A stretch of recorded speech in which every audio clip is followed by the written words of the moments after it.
Good evening. Come on in here, folks. So glad to see you on tonight. It's that time for us to have the parking lot conversations.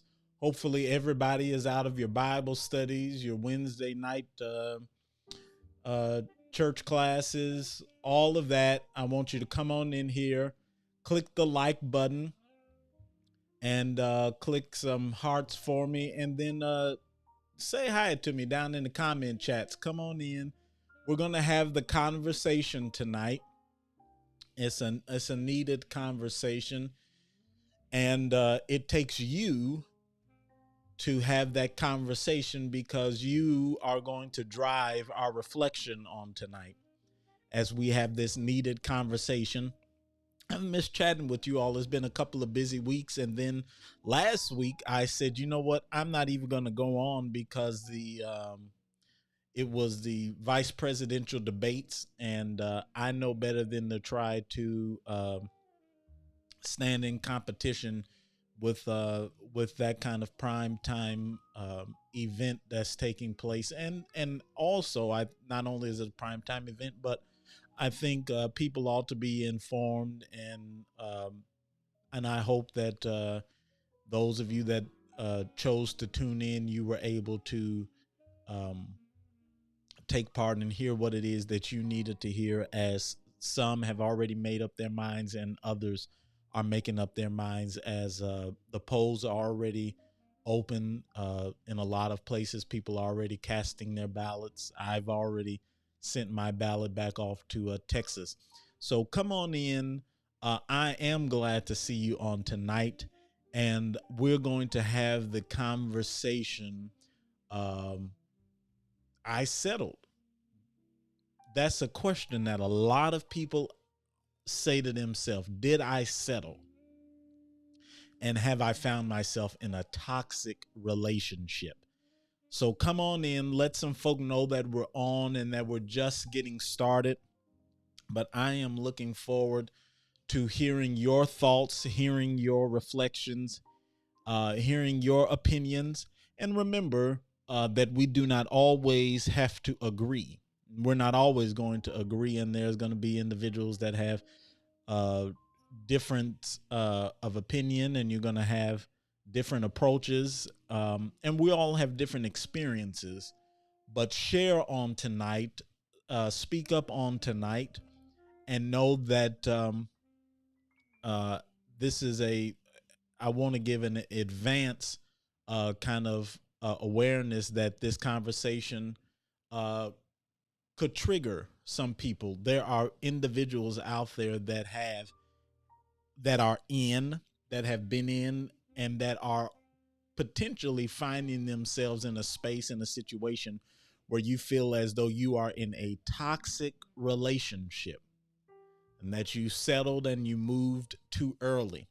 And so I want us to have that conversation tonight. And I want us to have it because, you know, the folk who should be addressing this never really address it, or they really don't address it in a healthy manner, in a healthy fashion.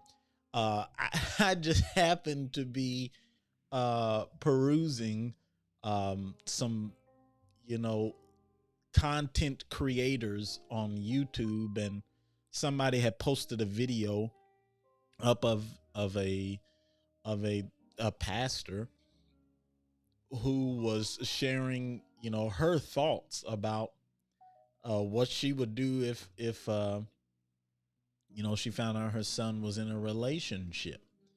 And you know, I just said, my goodness, you know, praying that kind of things down on your son, or putting those kind of thoughts into his head. I say to myself, I think that rather than to do that, why don't we have a healthy conversation about relationships? Have a healthy conversation about what relationships ought to look like. And then for those who are in, you know, you're a regular church goer, uh, tell us about your relationships on tonight. I'm going to put the question up there. And just know that the last time I was on, I was having some difficulties with the call in number. I'm hoping that it will work for us on tonight. It is up, and I'll put the number up there shortly. But we're going to have the conversation tonight about, did I settle, and have I found myself in a toxic relationship? And then let me share with just probably a reminder to most of you who are tuning in. And I see some folk are coming in. Don't forget to wave at me, send up a heart. Let me know that you're on. Let me know that you're watching. Say hi to me down in the comment sections, or in the comment section. That way I can make sure to give you a shout out. I want to shout you out on the night. But don't forget that this is Domestic Violence Awareness Month. And there are so many who have found themselves in situations where they are trying to figure out how to get out. All right. And if you know someone who is in a situation, and a lot of us do know individuals, if you know someone who is in a situation right now that you know is unhealthy, if you know of someone who needs to hear this conversation, and you know that they are potentially being abused, or they have shared with you that they have been abused, and let me highlight this, that abuse takes on so many different forms. Okay, abuse takes on so many different forms. Hey, Yura, I'm so glad to see you on tonight. So glad to see you, Marquis. So glad to see you. Yura, please tell your mother I said hello, and you all are always in my continuous prayers. Always in my prayers. Um, but I want to say that abuse takes so many different forms, and so many individuals try to whittle down abuse or violence to it always having to be physical. But abuse can take on so many different forms, and whether it be financial, whether it be emotional, uh, what happens when the abuse is uh, mental? You there are all kinds of forms of abuse, and some are progressive. Things happen in a progressive manner at times, and my prayer is that on tonight the word will get out that we're having the conversation, and beyond the fact that I want folk to tune in, I want somebody who needs to be rescued from a situation that has turned violent, that has become unhealthy, uh, that they, from this conversation on tonight, find the courage, find the strength, and hopefully we can provide you with some avenues to begin to seek and reach out for help. And that can be a difficult task at times, for so many different reasons. But do know that on tonight, we desire for awareness to be made, that there is support, that people love you, and that you do not have to stay in the situation that you have found yourself in. Um, so we're having the conversation on tonight about toxic relationships, and the first question that I would pose to you all uh, is really, how do you define a toxic relationship? Let's start there first. How do you define toxic relationship? And I see folk are coming in. Don't forget to send up a couple of hearts and wave at me. Uh, and I hope that you will chime in down there in the comment section, because remember that you drive the conversation. You drive where it is that we're going. So let me pose that question again for those that just might be tuning in. I'm so glad to see you. The question is, how do you define, in your own words? I'm not looking for, a textbook definition, but how do you, I'm looking at you right now. How do you define a toxic relationship? Have you experienced a relationship that has been toxic before? I want to hear your thoughts. Maybe you experienced something in the past and you said, here is my experience, because the reality of it, we can only speak from our own experiences. Or maybe you know someone who was in a toxic relationship, and you watch them try to move up and out, hopefully and prayerfully. They were able to move up and out of that relationship. And from watching that, maybe you were able to say, here's what I saw them go through, and here's how I would define a toxic relationship. Because the reality of it is, we all desire love. We all desire to be in a prayerfully healthy and holistic relationships. But if you're not there, and if you have found yourself in something that looks different. Let's have that conversation on tonight. What or how do you define a toxic relationship? Because for me, just kicking things off for me, a toxic relationship could be anything that goes against who you are at your core. It starts there. Anything that goes against who you are. Now, so many individuals find themselves in unhealthy relationships because they have not had the opportunity, or they have never truly taken the time to discover who they are within themselves.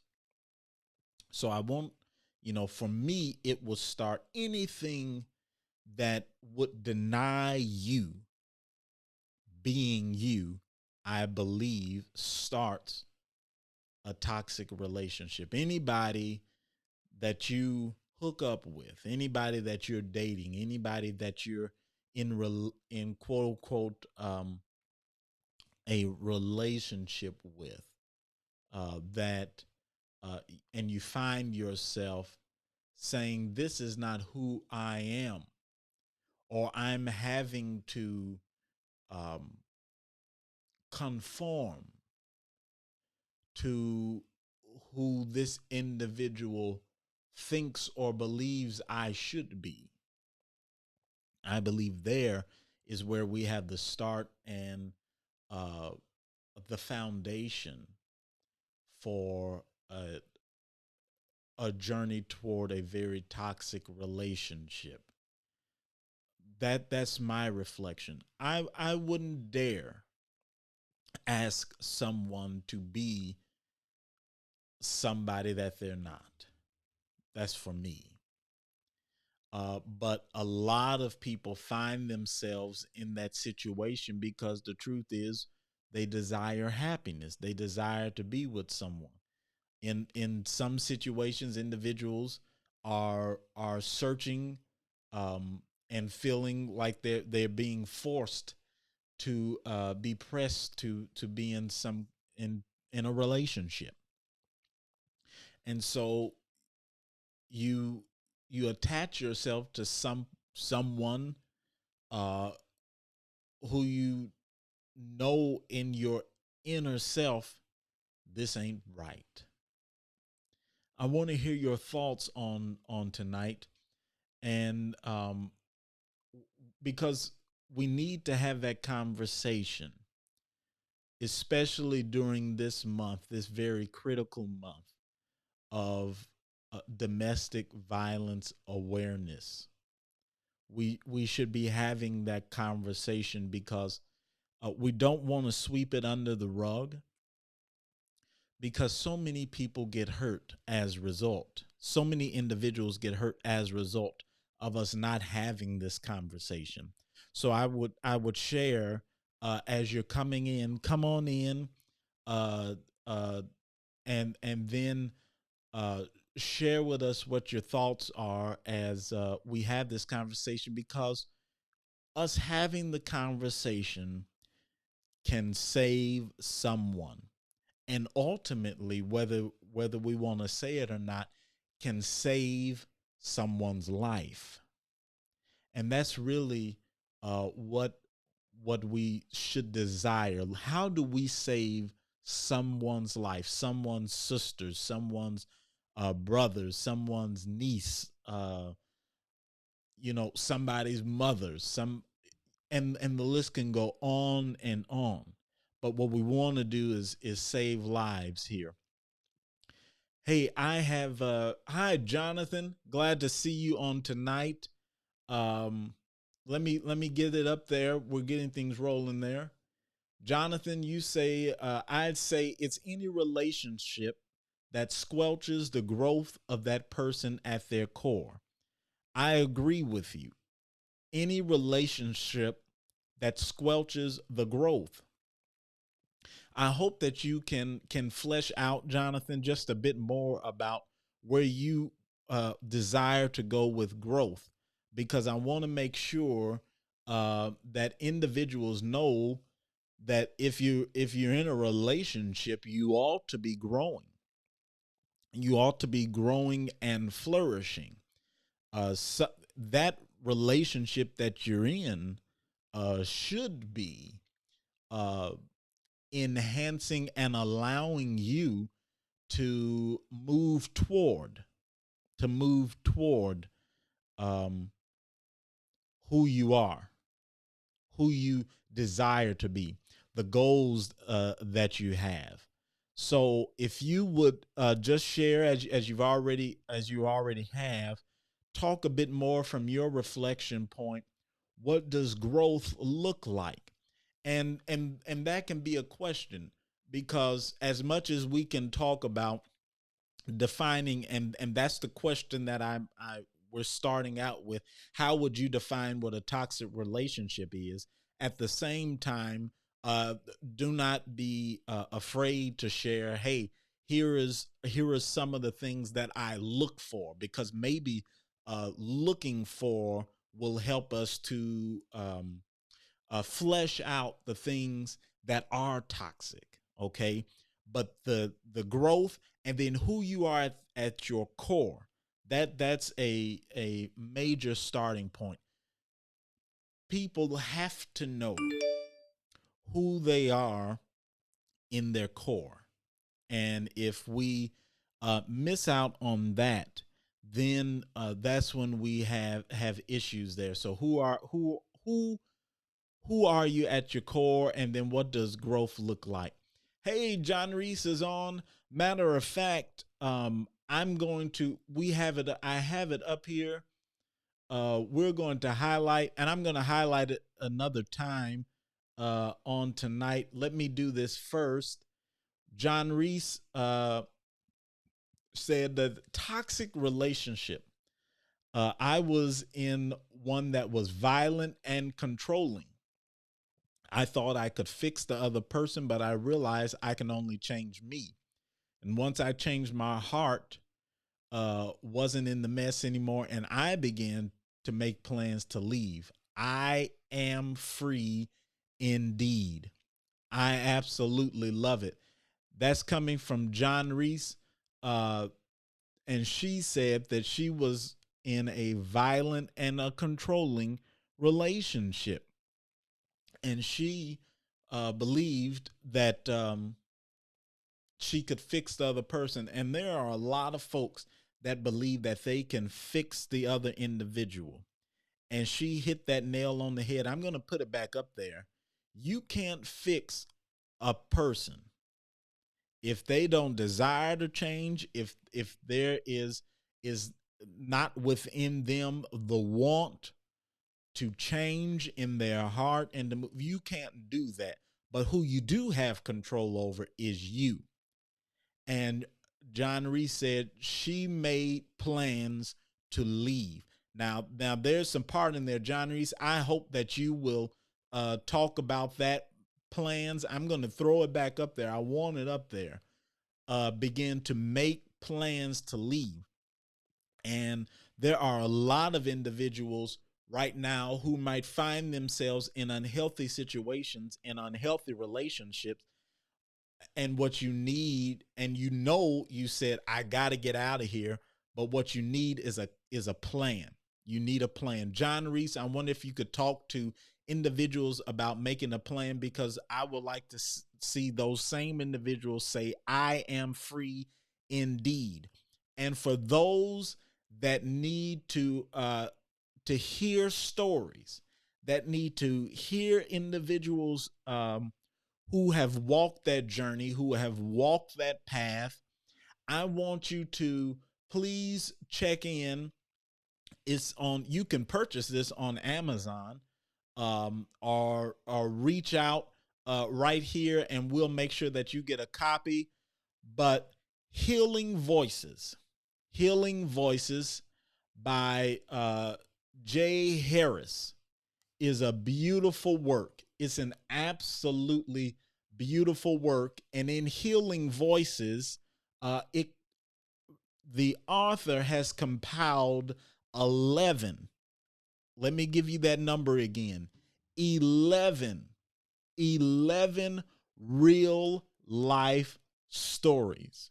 11 real life stories of women who have experienced various forms, whether it have been violent or some in situations of rape or incest and other acts of violence.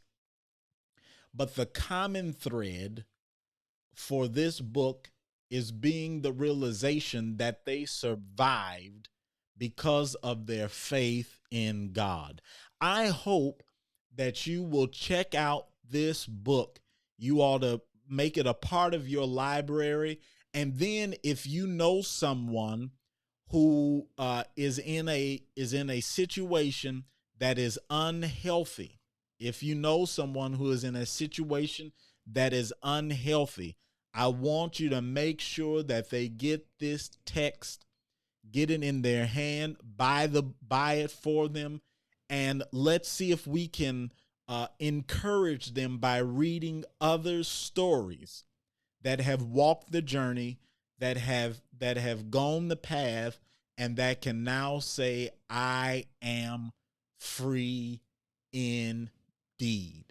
Just like John Reese shared here in the text. I hope that you will pick this book up. Pastor Wright is on. Maurice Wright. I agree with you, our Morehouse brother, because it saves lives.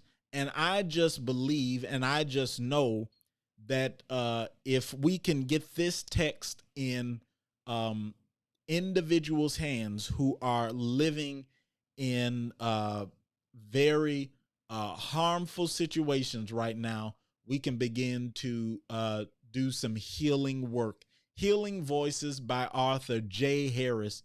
I want you to make sure that we get the word out. You can pick it up on Amazon or put a comment down in the chat, and right there I can make sure that we steer you in the right direction for getting this marvelous book.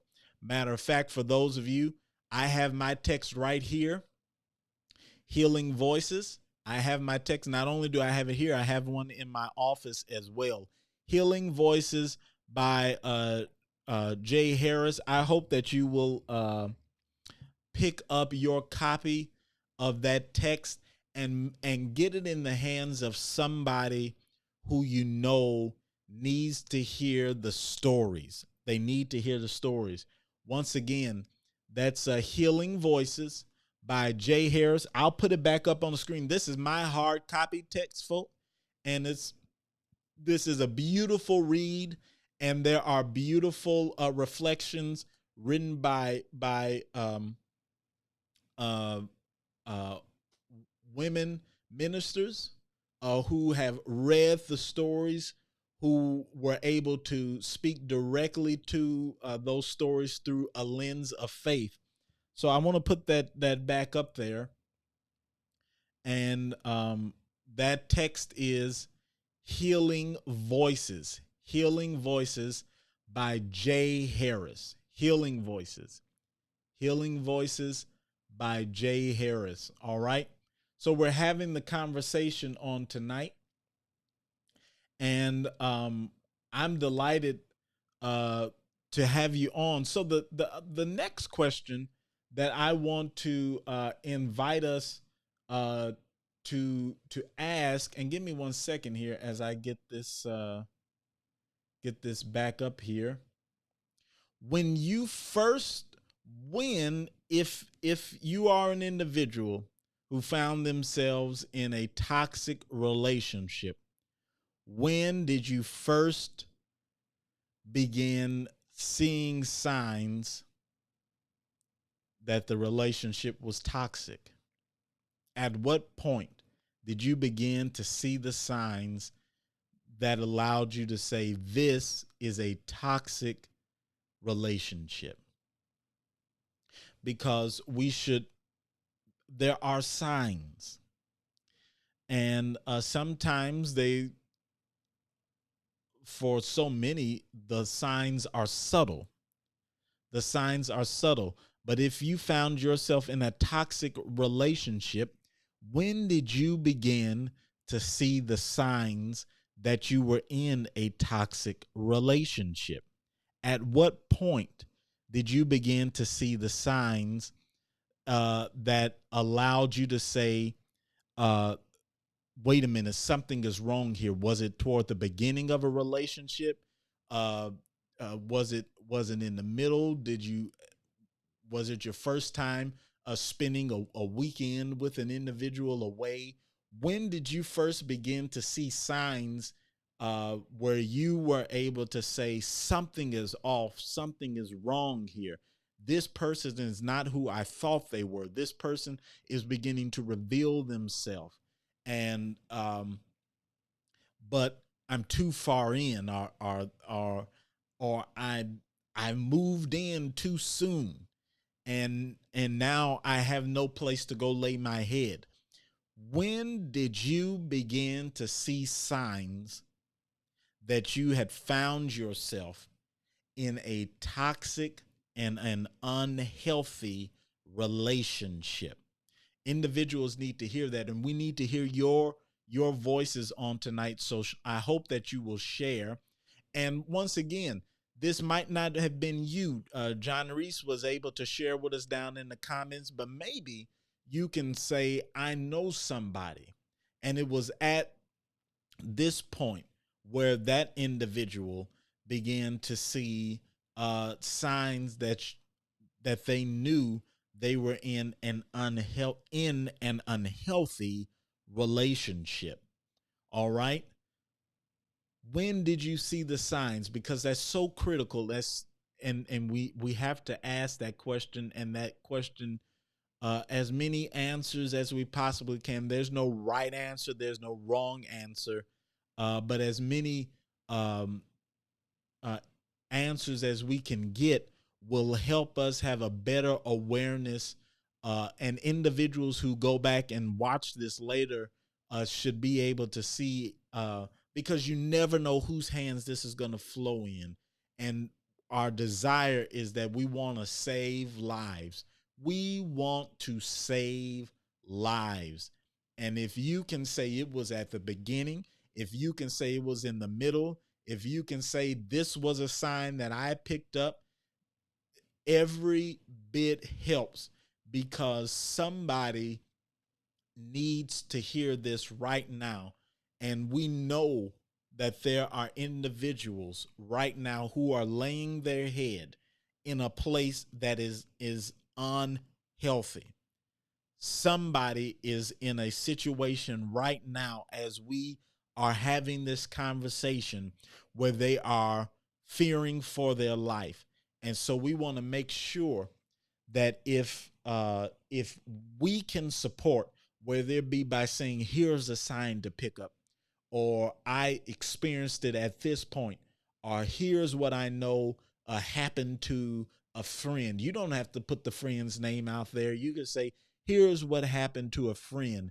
It was right there. Because what we want to do is save lives. We want to save lives of individuals, because we want them to be able to make plans, as was shared earlier, to move out of that situation where they can become whole again and then move forward in a place of growth.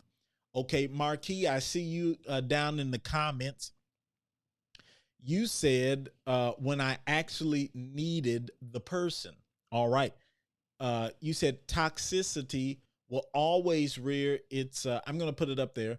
Toxicity will always rear its in a relationship of friendship when the person feels empowered. In a relationship of friendship, I'm going to put that back up there. When the person feels empowered. So if you need someone, you can see the worst or the best in people. So I want to make sure that I'm hearing you right. You suggest um, and let me know some way that whether I'm understanding you correctly or not. I want to make sure I do that.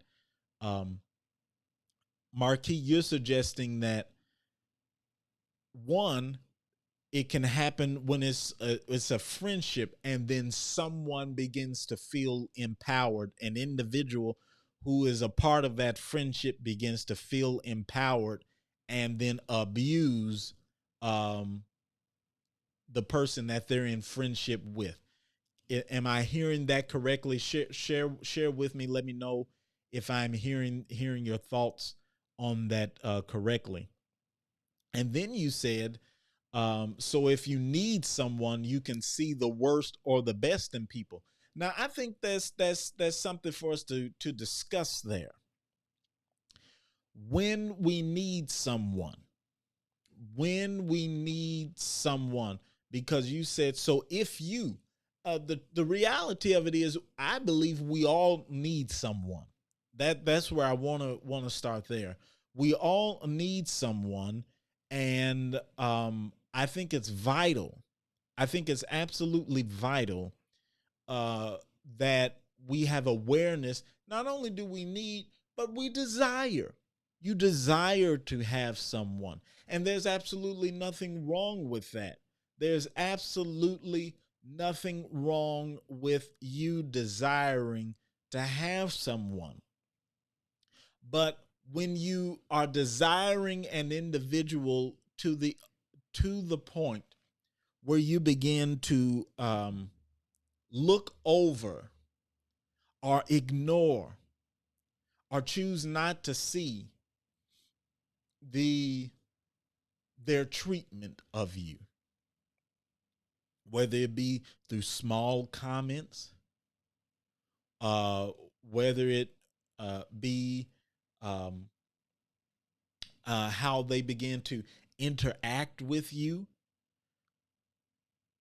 How do how do you begin to find the courage to say, I need someone, but this is not it.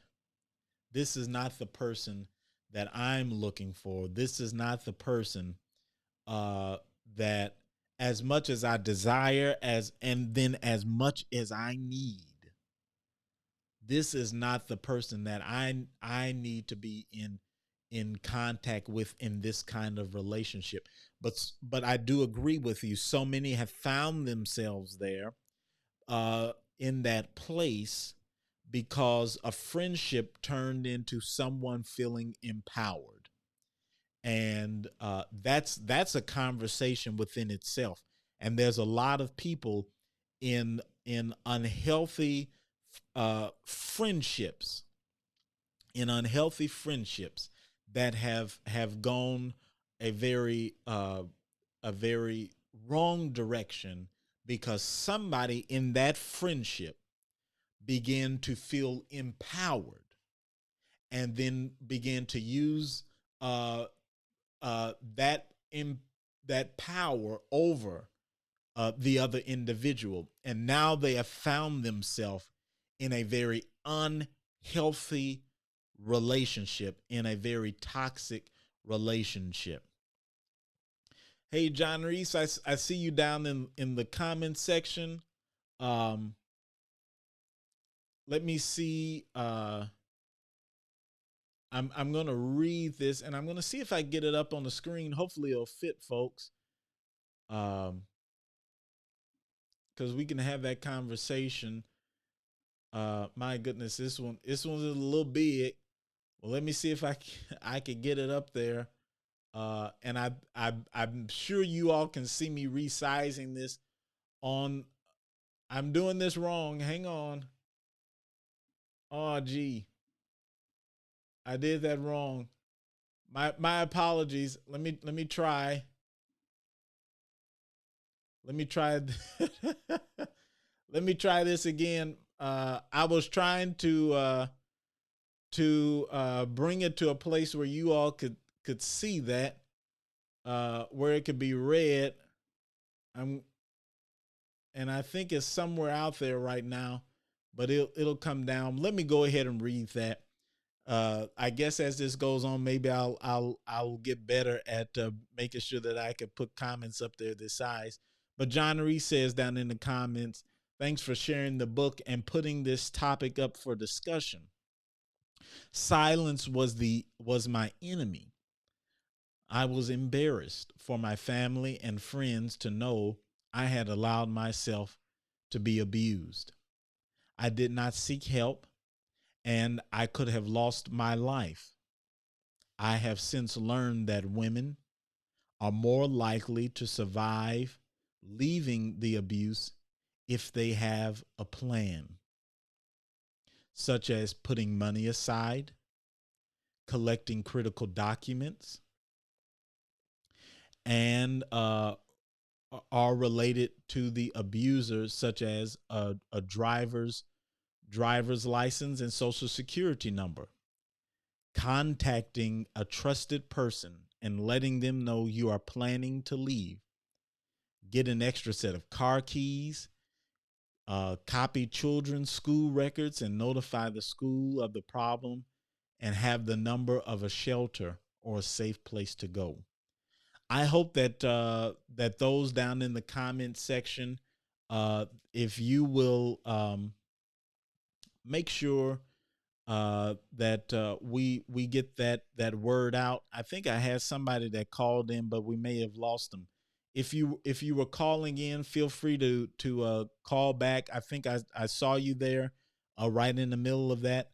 I'm a one band show over here, so feel free to call back, caller. But I think you're right, uh, John Reese, and you left some critical thoughts down there for us. That a plan, a plan, a plan. I can't say that enough. How do we make sure that on tonight we let individuals know that one, they can do it, and there's already someone who has voiced that and said, you can get out of this relationship, you can move out of this toxic place. And then two, how do we help you? Well, John Reese down in the comments have already given us uh, a path forward there, and she said it starts by one, recognizing and saying, how do we put together a plan? How do we have a plan that's put in place? And she gave some practical points there for us uh, to give to individuals. Sometimes it starts with putting money aside, $2, $3. If you know somebody that's in a toxic relationship, maybe you need to figure out, how do I help them uh, store some money away in a side account somewhere? Okay, let's just be real on tonight. You might need to put $10 in there a week to help them. She put another nugget down there for us. How do you make sure? And I'm reading, so I'm looking at you, but I also want to read the comments. She also shared not only about money, but she said, how do you make sure that you have the critical documents related to your abuser? Critical documents related to your abuser, such as a driver's license and the social security number. All right. Those are major pieces that individuals need to have. All right. We want you to have those pieces. So, one, that you can begin to seek help. And then, how do you, she also shared and lifted up a point, how do you contact? How do you contact a trusted um, person in your life? How do you contact a trusted person in your life and then let that person know, I'm getting ready to leave? How do you So let me pause there and share. Uh, I pray that as those of you who are listening to our conversation on tonight, to those of you who will hear and view this conversation at a later time, my question to you is: have you made yourself an individual where a person says, I can call you to say, I'm leaving? Are you that person? Are you that individual that's not going to look at them in a way that makes them feel unworthy? Are you the kind of person that's going to have no judgment, where you're not going to uh, create an atmosphere where the person feels embarrassed or ashamed? Are you the person that you could say, you can call me? Because that's what we need for those of you who are listening on tonight. We want to make sure that we are the individuals where when a person says, I'm ready to leave, I'm ready to move, I'm ready to move forward in my life, they can call you. And they feel comfortable, confident, and know that when they pick up the phone and call and say, tonight is the night, they are going to have your support and they're going to have what they need in regards to your helping them move forward up and out of that situation. We need those individuals. We need those individuals. I think another piece that is lifted by JR is that we cannot forget. We cannot forget that so oftentimes in toxic relationships, children are involved. Children are involved so often in toxic relationships. Precious children, granddaughters, nieces, and nephews, your cousins are involved, and they are in unhealthy places because their mother or their sister or whoever it is that's raising them is in an unhealthy situation. Children are innocent bystanders in so many toxic relationships, and we can have that conversation at another time, and I think we should, because even the church has found itself having to begin having conversations about those who are in leadership, who have placed children in very compromised situations. All right. So that's a point. Do not forget that we have an abuser, and then we have the victim, and then we have those who are attached to the victim, and they, as a result, become victims. Um, all right. So thank you, John Reese. Thank you for because you made some critical points uh that allowed us to have some significant conversation right there. Okay, Marquis, you're clarifying. I'm gonna see if I can fix this, y'all. Let's see if I can fix this on my screen so that it could be seen just a bit better. All right, Marquis, you say that's correct. To clarify, I saw toxicity when I was put in a place when I finally, after never needing anyone in my adult years. All right. My goodness, I see that people begin to feel that they treat you, begin to feel that they can treat you anyway, speak to you anyway, and belittle you.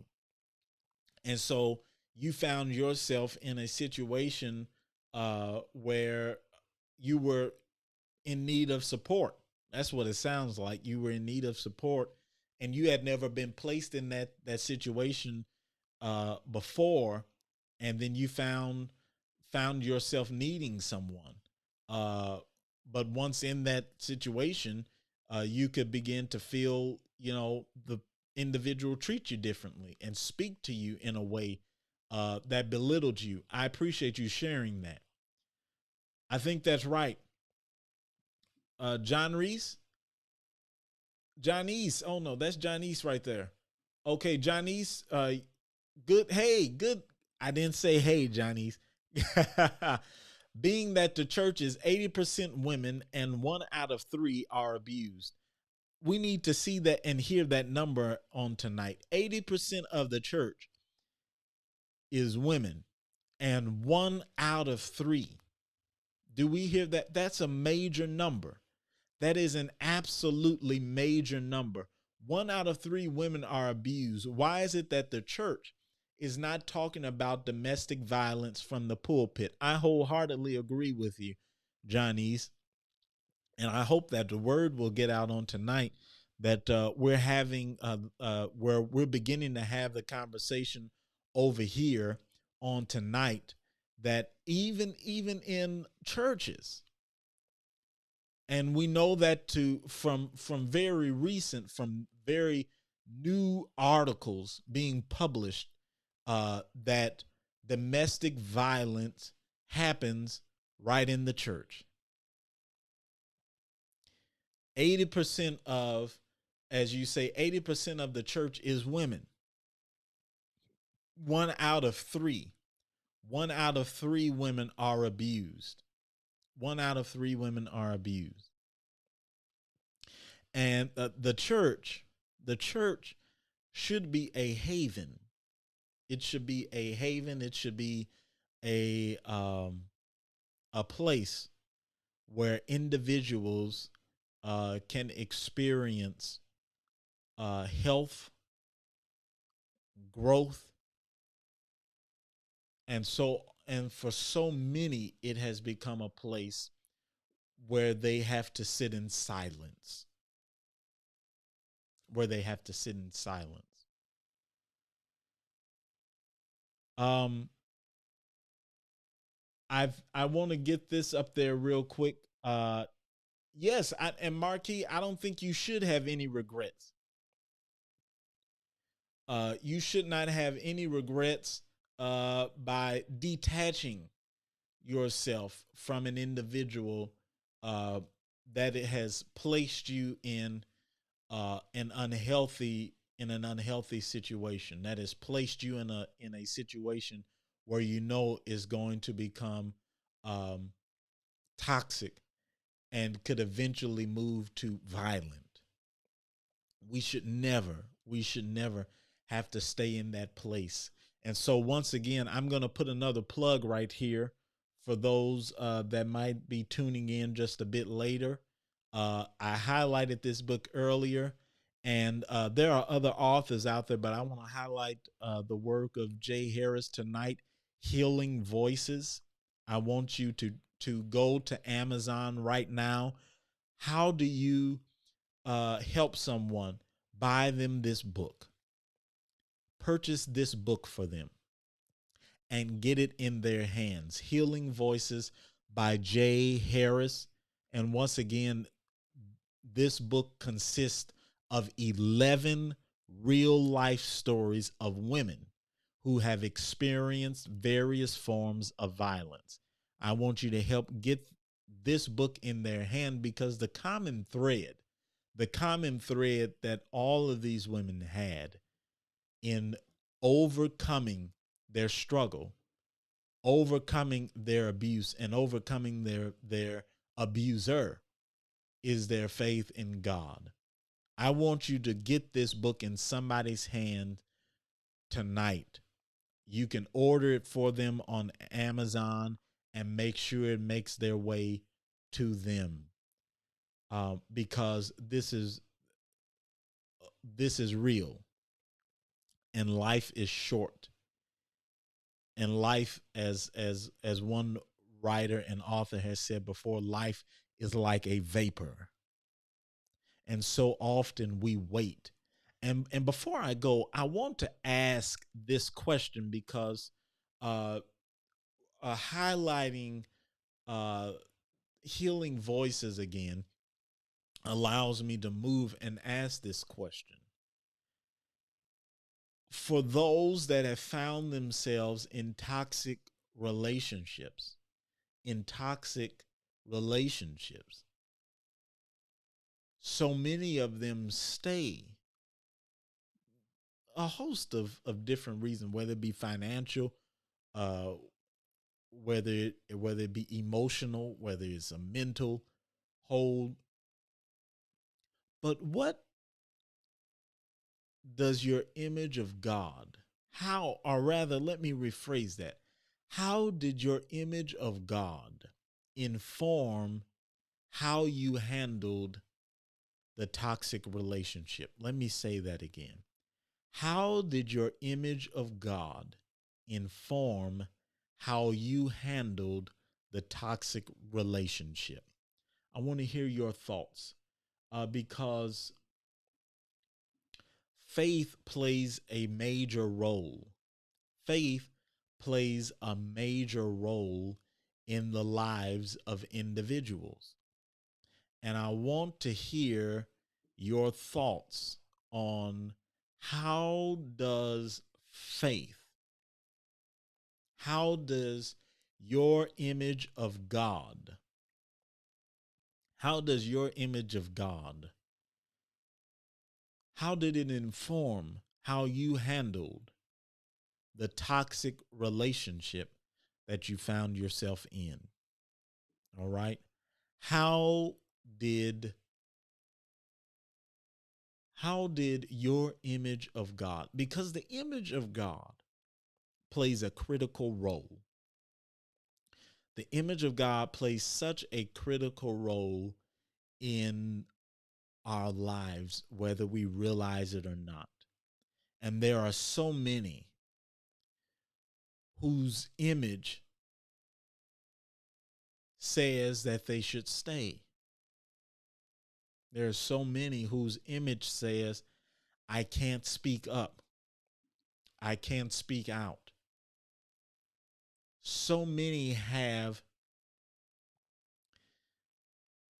an unhealthy image of God that would suggest that they should stay in this relationship that is totally unhealthy. So I want to hear your thoughts. What did your image of God say to you about how to handle your toxic relationship? I think that's critical. Because remember, in Healing Voices, their common thread was their faith in God. What did your image of God, or what has been your experience with the image of God in toxic relationships, and what did it say to you when you needed to move up and out of a very unhealthy place?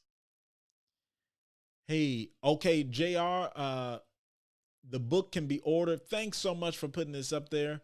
The book can be ordered via Amazon, Barnes and Noble, or the Virtual Bookworm. Thank you for sharing that. I'm going to try to blow that up without messing it up this time. The book can be ordered on Amazon, Barnes and Noble, and the Virtual Bookworm. Thank you so much. Don't forget that that's the plug once again for Healing Voices. Healing Voices. You can pick that book up on Amazon, Barnes and Noble, or the Virtual Bookworm.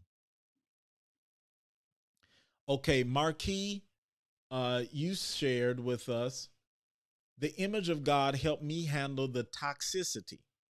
I knew that if I did right by people, other believers would see good works. So the image of God I used was the hope that goodness still exists in people. I like that. I do. I truly like that because so so often right now there are so many individuals who don't believe that good and goodness still exist. And so I believe that that goes back to just a bit of what I was asking and sharing earlier, that can they call you? And you shared that I knew that if I did right by people, other believers would see the good works. And I agree with you. And not only just believers, but individuals, people who you don't know is watching, will see your good works. And as a result, their lives can be saved. Individuals who need help. Johnny's, being that image of God is of peace, kindness, trust, security, justice, and love. It has helped me to avoid the negative relationships who would take my eyes off of anything that disturbs my peace of mind and heart. I absolutely love that. The image of God, because a lot of folks' images of God is not that by any means, and I'm going to put it back up there, Johnny's, an image of peace and kindness and trust, an image of security. There's a powerful one there, an image of justice and love. Justice and love runs hand in hand there, and security. And what you share there is that you didn't allow anyone or anything, any relationship, any negative relationship to take your eyes off of that. And so on tonight, I hope someone will hear what even Janice has shared there, is that the images that you and I should be sharing of God is one of peace and kindness, trust and security, love and justice. And so for those that, if you have found yourself in a relationship that is not modeled of peace and kindness and trust and security and justice and love, then how do you begin having the proper conversations, first within yourself, and then moving forward to saying, maybe I should talk this out with somebody else to see what their faults are, because you might be in a place that is unhealthy and that is toxic.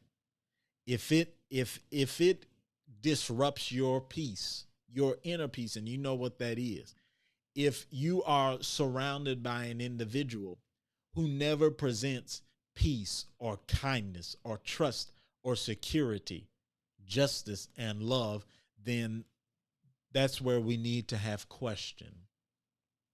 All right? Because as much as we want individuals to, you can know as much Bible as you want,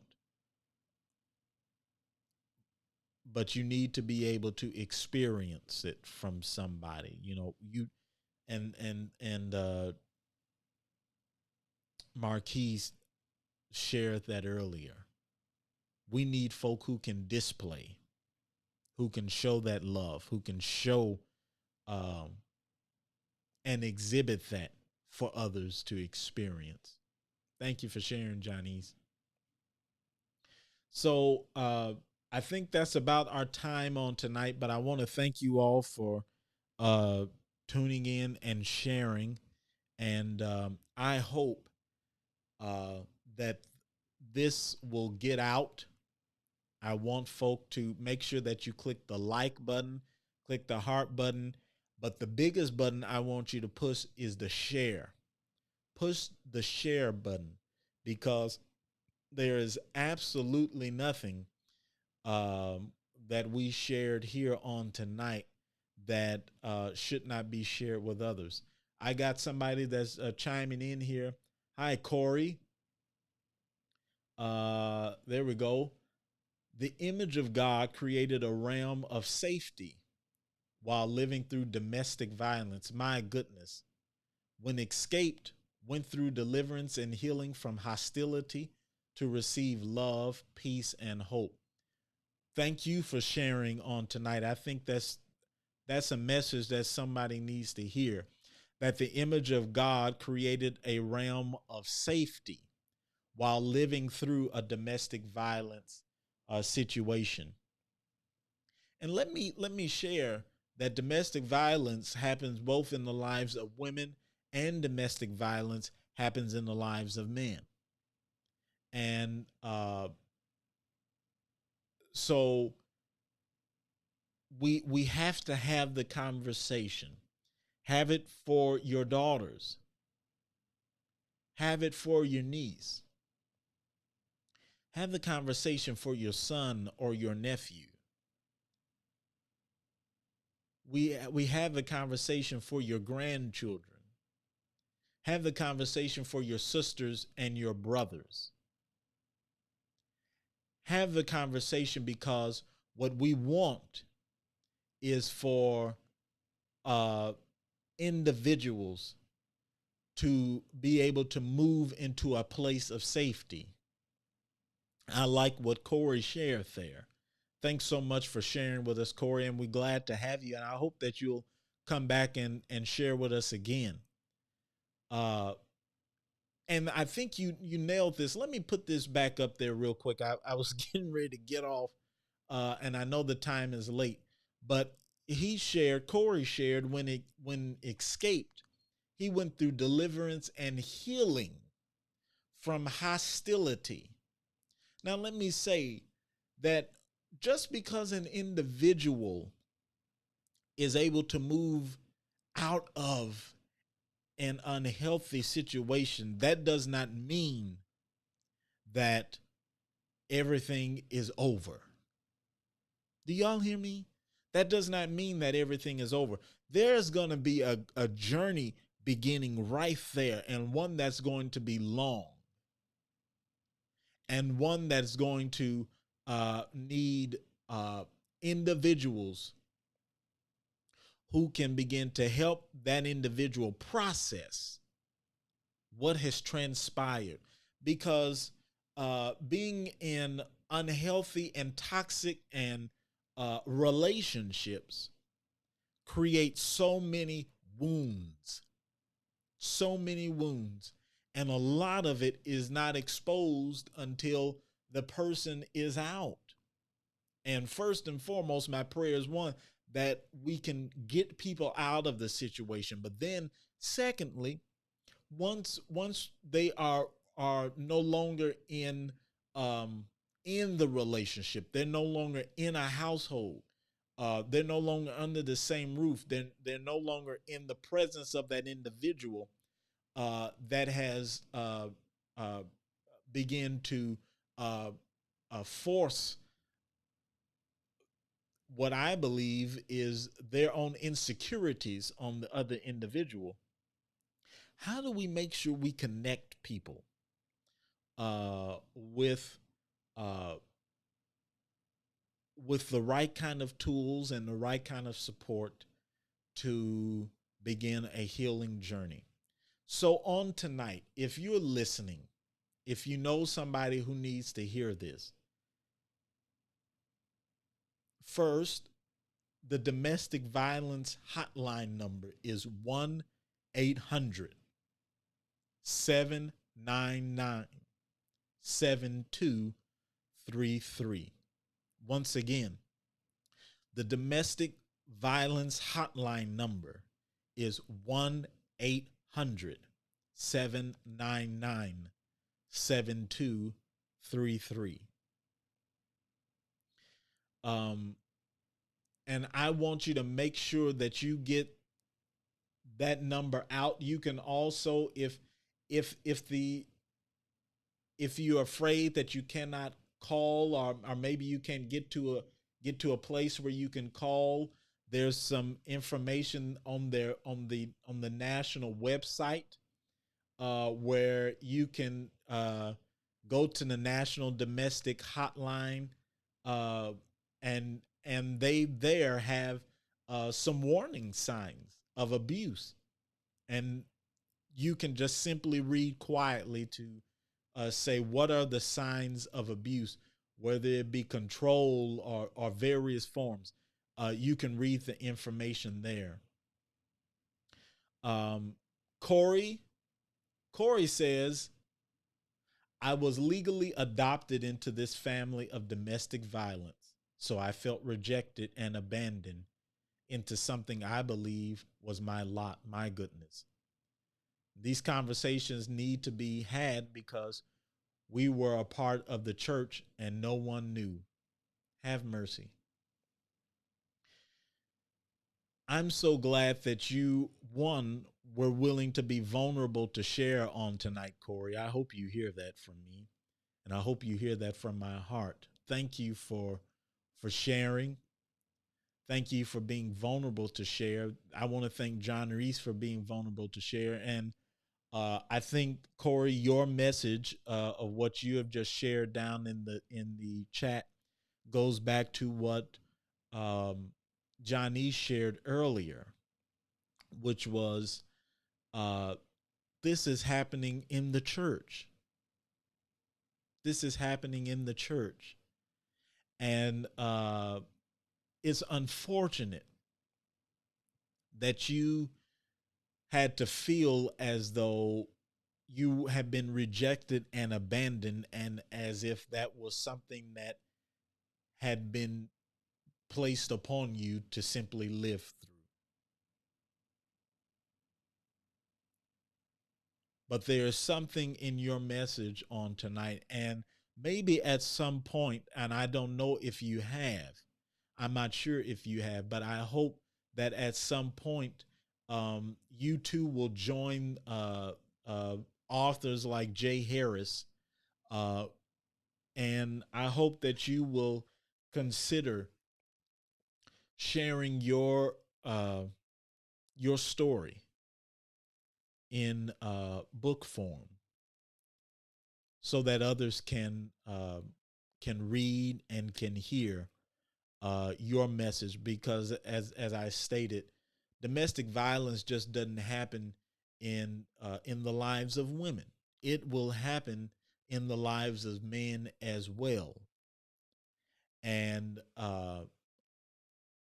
what we want to do, regardless, is make sure that individuals feel comfortable to reach out for support, to reach out for help. And I know there's not a lot of people that's tuned in here right now, you know, but it's a conversation that we need to have. It's a conversation, as you said, that the church, as you shared, Corey, the church needs to have. Janice said the same thing. The church needs to have this conversation because it's happening within the walls of the church. It's happening right there, and people are sitting silent. But I want to say it's time out for the silence. It's time out for the silence. And I want to thank you, and I want to thank all of you who have joined in on tonight with sharing. I think, oh my goodness, I think I missed one. John Reese, people will often ask the person coming out of abuse, do you forgive the abuser? And that is exactly the wrong thing to ask. Forgiveness is a long journey that only the victim and God can navigate. And I agree with you. And the word that you use there, and I would submit, and I don't want to speak for Corey. Corey, if you're still on the line, uh, I want to thank you.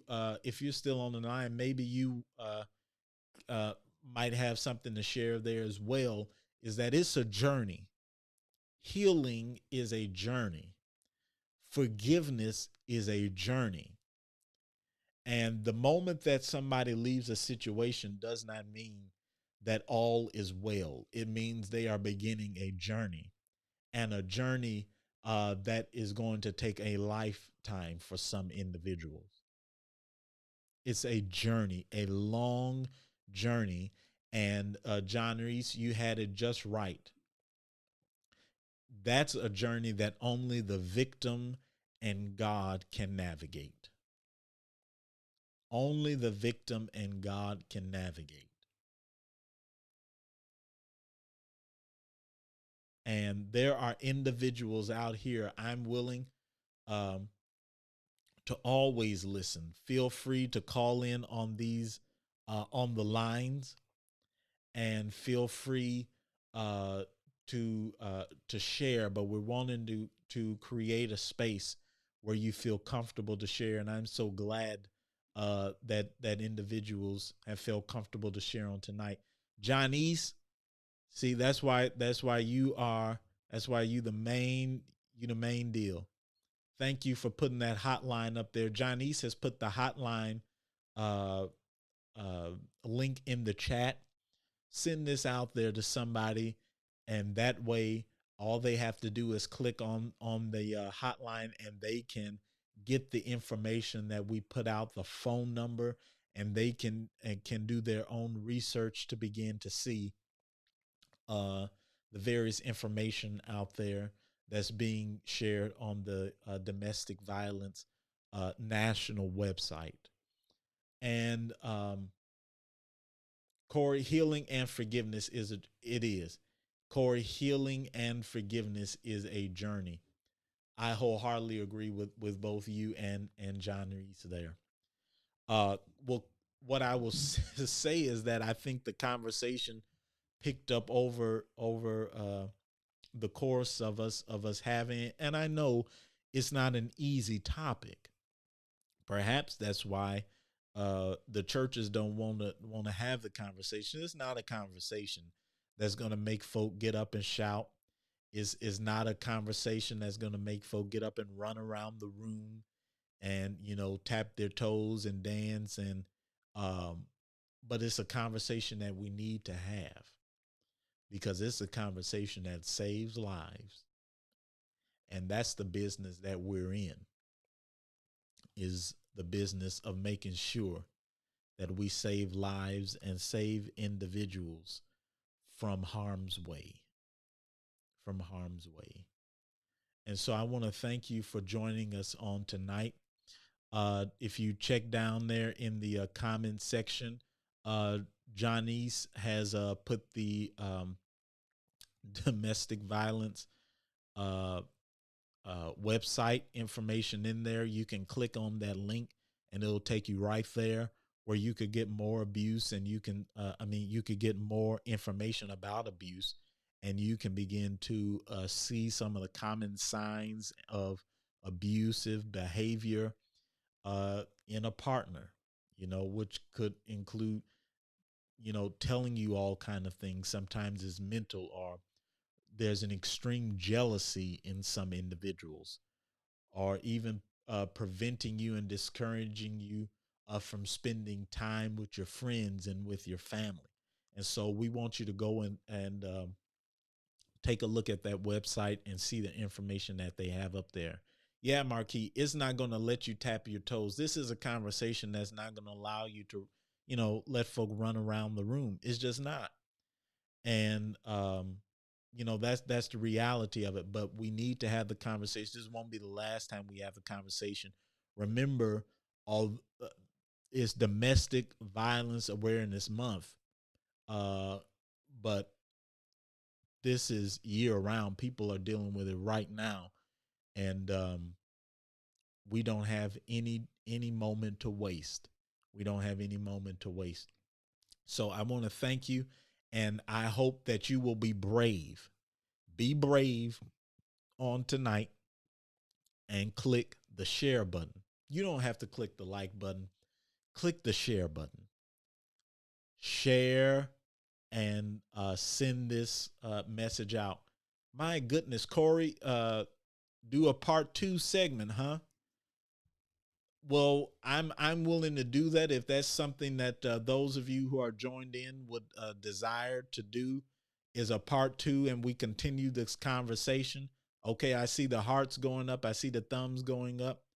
I'm certainly willing to do that, and we can continue the conversation right here on either this week or next week. Um, but let's continue to have the conversation. Make sure that you subscribe. Click the thumbs up button on the Chaps J Facebook page, uh, so that you receive the notification, because I don't want you to miss us when we do go live. And then oftentimes when the little comment section, when you click on the live stream, at the bottom a tab comes up that says get all notifications. Click that tab. That way you don't miss us going live, or don't miss me going live. You don't miss the radio show, so that we can have this conversation. I think that is been said there that we ought to absolutely have a part 2, and I agree. We will have a part 2 and continue the conversation, and some of the questions that I didn't get to on tonight we can do in the part 2. But I want to thank you all. Don't forget um, that voting has already started in so many states, so many different states. Early voting is taking place right now. Find out where your local precinct is. Uh, Make sure that you have all of the necessary things that you need to go and cast your vote, to make sure that your voice is heard. As I said, I vote by mail. I have already mailed my ballot back. I did that 2 weeks ago. I mailed it back via the post office in a safe and secure way, because the post office does a great job at that. And so my ballot went back to Texas, and my voice will be heard along all of the others' voices there in the great state of Texas. But don't forget to cast your vote. And then I want to say to you, if nobody else has told you on today, know that I love you. And I share this with those here on the installation all the time. I love you, but beyond me loving you, know that God loves you. And I am so glad that you joined us for the conversation on tonight. And I hope that you get a beautiful rest, that you will rest and feel rejuvenated, where you can start your Thursday on tomorrow, your Friday, Junior. We're almost there. And I will say to you, if I were on the ship, good night and chaps out. Be blessed.